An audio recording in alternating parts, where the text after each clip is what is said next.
Bismillahirrahmanirrahim. Assalamualaikum warahmatullahi wabarakatuh.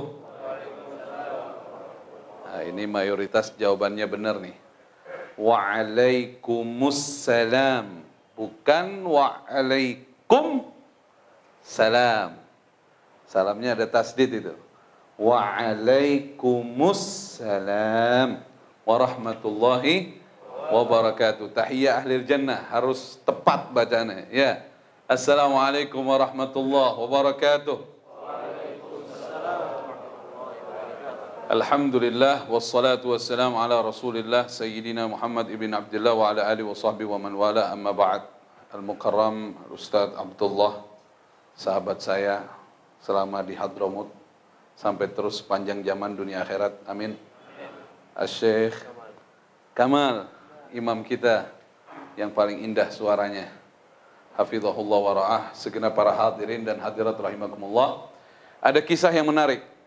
Waktu Amirul Mukminin Umar ibn al-Khattab radhiyallahu ta'ala anhu baru saja diangkat menjadi khalifati Rasulullah sallallahu alaihi wasallam. Saya ngomong khalifah dua kali ya, karena kalau yang khalifatu Rasulullah itu Sayyidina Abu Bakar As-Siddiq.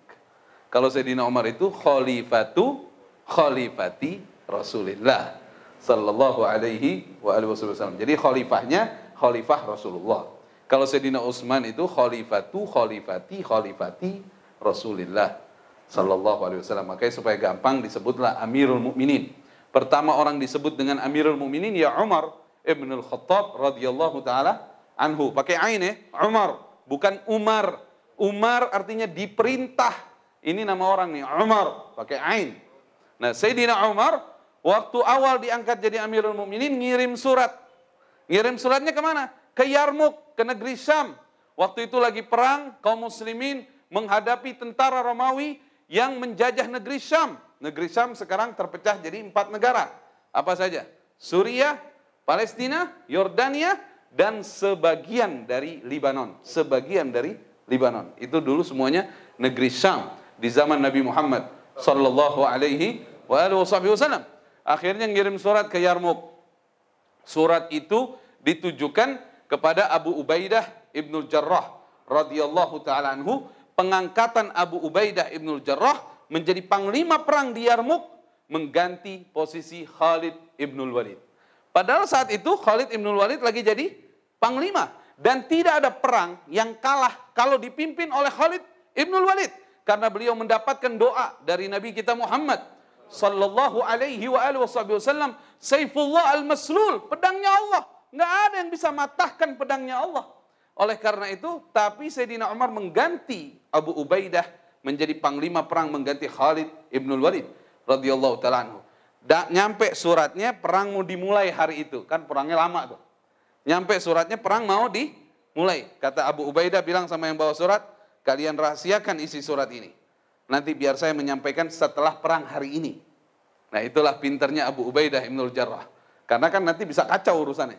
Nah, setelah perang, Abu Ubaidah sampaikan kepada Khalid bahwa Khalifatu Rasulillah Abi Bakar As-Siddiq radhiyallahu ta'ala anhu telah kembali ke rahmat Allah.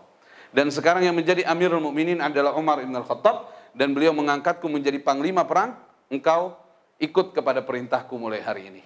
Kata Khalid ibn Walid, aku baiat engkau ya Abu Ubaidah ibn al-Jarrah. Ini samping-sampingnya Khalid nggak terima. Ya Khalid ibn Walid, bikin surat balasan. Kita nggak bisa ganti panglima dalam keadaan seperti ini. Apalagi perang kalau dipimpin oleh engkau pasti menang. Kata Khalid, aku perang bukan karena posisi panglima. Aku berperang di sini di jalan Allah, membela ajaran Allah Subhanahu wa taala. Dimanapun posisinya, aku tetap membela Allah dan Rasulnya sallallahu alaihi wasallam. Nah, inilah kecerdasan dari Khalid ibn Walid yang berhati ikhlas.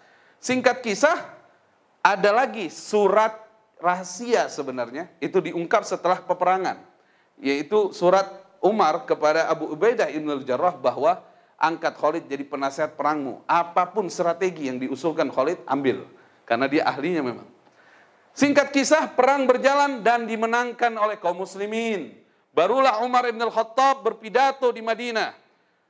Kalian banyak bertanya tentang kenapa aku gantikan posisi Khalid dengan Abu Ubaidah ibn al-Jarrah. Aku ganti karena kekhawatiranku kepada suara-suara kalian. Sudah banyak di antara kalian mengatakan kalau perang dipimpin Khalid pasti menang. Ketahuilah, An-Nasir huwallah. Penolongnya adalah Allah, bukan Khalid. Aku khawatir dengan ucapan itu. Buktinya diganti dengan Abu Ubaidah, tetap juga menang. Kalau memang Allah takdirkan, menang. Itulah kekhawatiran Sayyidina Umar. Oleh karena itu para hadirin, bertawakallah selalu kepada Allah Subhanahu wa ta'ala. Sebagai penutup daripada ceramah singkat ini, yang tidak lebih dari 10 menit, insya Allah ini udah lebih belum? Hah? Allah Subhanahu wa ta'ala berfirman, surah Ali Imran ayat 173. Alladzina qala lahumun nas, innan nasa qad jama'u lakum, fakhshawhum, fazadahum imana. Wa qalu hasbunallah wa ni'mal wakil. Banyak orang suka menakut-nakuti kaum muslimin, menakut-nakuti orang yang sedang berjuang di jalan Allah Subhanahu wa taala dengan mengatakan bahwa musuh punya kekuatan jauh lebih banyak. Ataupun kita alihkan kepada persoalan hari-hari kita, kita lagi dagang, hati-hati itu. Ada perusahaan lain yang datang dengan modal lebih besar, bisa menghancurkan kamu. Mendingan kamu tidak usah bertarung dengan mereka. Jangan takut. Dulu pernah kejadian Rasulullah dan para sahabatnya ditakut-takuti begitu, tapi fazadahum imana, marah mereka bertambah iman kepada Allah Subhanahu wa taala. Jadi mereka katakan, ya udah, kalau jumlah kami sedikit, musuh lebih banyak, berarti kami andalkan Allah. Wa qalu, dan mereka berkata, hasbunallah wa ni'mal wakil. Hasbunallah wa ni'mal wakil. Cukup bagi kami Allah, Allah sebaik-baik pelindung. Cukup bagi kami Allah, Allah sebaik-baik pelindung. Dan subhanallah, Allah kasih menang. Fanqalabu bi ni'matin minallah wa fadlin lam yamsashum su'u wattaba'u ridwanallah wallahu dzu fadlin azim. 174-nya itu. Allah kasih kemenangan untuk kaum muslimin. Oleh karena itu para hadirin dan hadirat sekalian, saya anjurkan diri saya, antum dan antunna semuanya perbanyak mengucapkan kalimat apa? Hasbunallah wa ni'mal wakil. Boleh juga dilengkapi hasbunallah wa ni'mal wakil, ni'mal maula wa ni'man nasir. Insya Allah Allah berikan kepada kita kekuatan, keimanan, ketakwaan. Dan oleh karenanya, tunjukkan kita punya tawakal sama Allah dengan yang antum lakukan saat ini. Allahu Akbar, Allahu Akbar. Ada azan, datang ke masjid. Ini kita menunjukkan bahwa kita butuh Allah. Kalau ada azan kita nggak datang ke masjid, khawatir Allah mencap kita sebagai hamba yang tidak butuh kepada Allah Subhanahu wa ta'ala. Siapa yang maha kaya? Allah. Siapa yang maha agung? Siapa maha pencipta? Siapa penyembuh penyakit? Kita butuh Allah. Mulai hari ini, jadilah orang yang menghabiskan usianya sampai akhir hayat selalu dengar azan ke masjid dan mengajak orang lain untuk ke masjid. Itu aja amalan kita sekarang. Insya Allah semuanya akan makin baik, makin baik, makin baik. Kalau sholatnya baik, semuanya jadi baik. Kalau sholatnya masih belum baik, sulit memperbaiki yang lainnya. Barakallahu fina wa fikum. Subhanakallahumma wa bihamdik. Asyhadu an la ilaha illa anta astaghfiruka wa atubu ilaik. Allahumma hdina min indik. Amin. Wa afid alaina min fadlik. Wa ansur alaina min rahmatik. Wa anzil alaina min barakatik. Wa albisna libasa afika wa afiyatik fid dunya wal akhirah. Allahumma ighfir li ummati sayyidina Muhammad. Allahumma arham ummati sayyidina Muhammad waj'alna min khiyar ummatihi sallallahu alaihi wa alihi wa sahbihi wasallam. Walhamdulillahi rabbil alamin. Wassalamu alaikum warahmatullahi wabarakatuh.